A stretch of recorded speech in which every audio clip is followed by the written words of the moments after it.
Hey guys, Lakeshore Fight here. Today I'm going to be breaking down what details are, how to apply them, and step-by-step tutorials to a bunch of my personal favorite techniques. Trust me, you're going to want to see this video all the way through, so sit back, relax, and without further ado, let's get started. First, what exactly are details? I define details like so. Details are any object or series of objects that are used to frame, transition, connect, or highlight. But what exactly does this mean? The answer is basically everything aside from the basic structure shape. So your windows, arches, brackets, and doorways, all these and the kitchen sink count. But before you go running off building kitchen appliances, there are a few rules of thumbs to keep in mind. First of which, details should always complement, not distract. This is a fancy way of saying don't over detail. While we all want our details to make our structure stand out, too much is too much, and the end result of overdoing it is visual confusion. This means that detail placement is key. So, where then should details go? The answer is in places of high importance. Common instances will be as a window or door frame, to help soften the transition between two shapes, which improves the visual flow, or to emphasize a structure's gracefulness, or lack thereof, by doing either vertical points or squat solid shapes. Secondly, try to stay away from abstract and extremely complicated shapes. Although these may seem like great ideas when you're building them, the more complicated the shape, the more visually confusing it gets. So simple and steady wins the race. Trust me, even simple geometric shapes can achieve some pretty incredible combinations. Thirdly, whenever two opposing shapes do meet, it's totally up to you on how to resolve the ensuing conflict. You can either add fuel to the flames by doing little detail, playing up the contrast like in a futuristic or modern structure, or you can play the part of peacemaker and do some transitional details to help the structure flow a little bit more smoothly. A lot of this will depend on how much you want certain parts of your build to stand out. So, with these observations in mind, let's take a look at what details I use in a couple common structures. Starting with the classic, the medieval house. When detailing my houses, I like to start with a base, then use vertical supports to frame where the doorway is. Once that frame is in place, I move on to soften the contrast with transitional details, like so. Since most houses have a focal point higher up, I'm just trying to create some nice cohesive flow to the upper levels. Which means that brackets really are going to come in handy. Brackets can vary, but my cheat sheet is basically an upside down right angle and a slope or arch connecting the two beams. Along with helping the flow, these brackets help stabilize the upper level and make it look a little bit more grounded.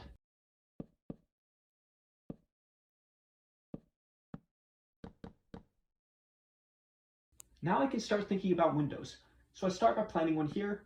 For a medieval house window, I usually follow a format like this, with two vertical supports capped at the top by an arch and at the bottom by two stumps connected with a plank. This format works at any scale. You just have to use bigger blocks for a bigger build. Now I can start working on the top level, which is basically going to be a bunch of beams leading the eye to the windows below.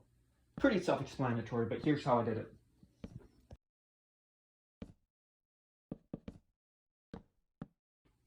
With those details complete, I can now throw in a quick market stall in this house and call it a day.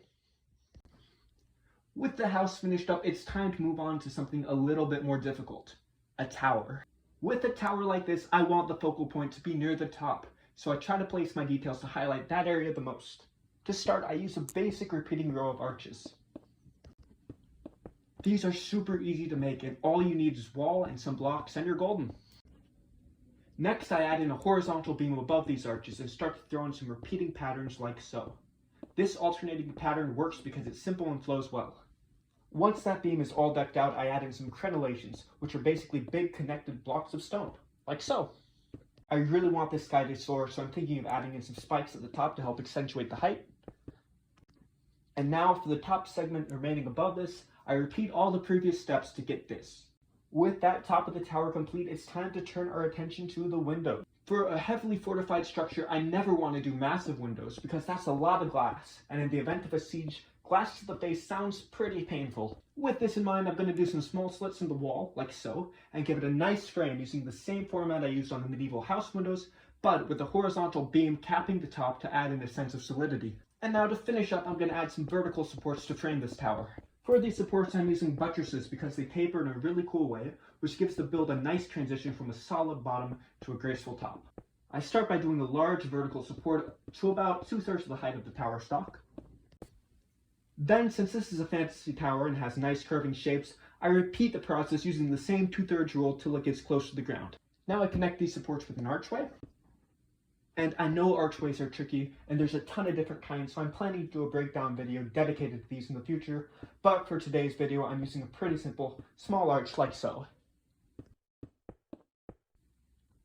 Finally, I'm going to turn my attention to the very bottom, so I'll throw in a horizontal beam to give it some depth, then do some spiky crenellations to help lead the eye vertical towards the top.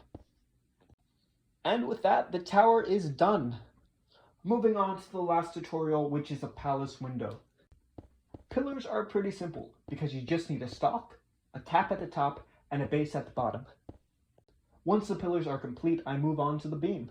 For this beam, I follow a pretty specific format because architecture, but here's all you need. The beam springs from the pillar's stalk, not the detail. Then, near the top, it does a nice alternating pattern. Moving on to the top, which for this, I'm just going to do a pretty big triangle on top to cap it at this slope. Add in a bit more detail, and that is done. Now I can do the base. This is pretty simple. I just do some slabs to give it depth and some supports at the bottom. And with that done, I can move on to adding some little grills into the window, which look like bars to hold in the glass. And with that, the palace window is complete. So hopefully you guys can add those techniques to the repertoire and have a stronger grasp of what detail is and how to use it. With that, part 2 of this breakdown series is complete. I'll be doing the next video on depth shortly, so be sure to subscribe so you don't miss that. Have an awesome day, and see ya!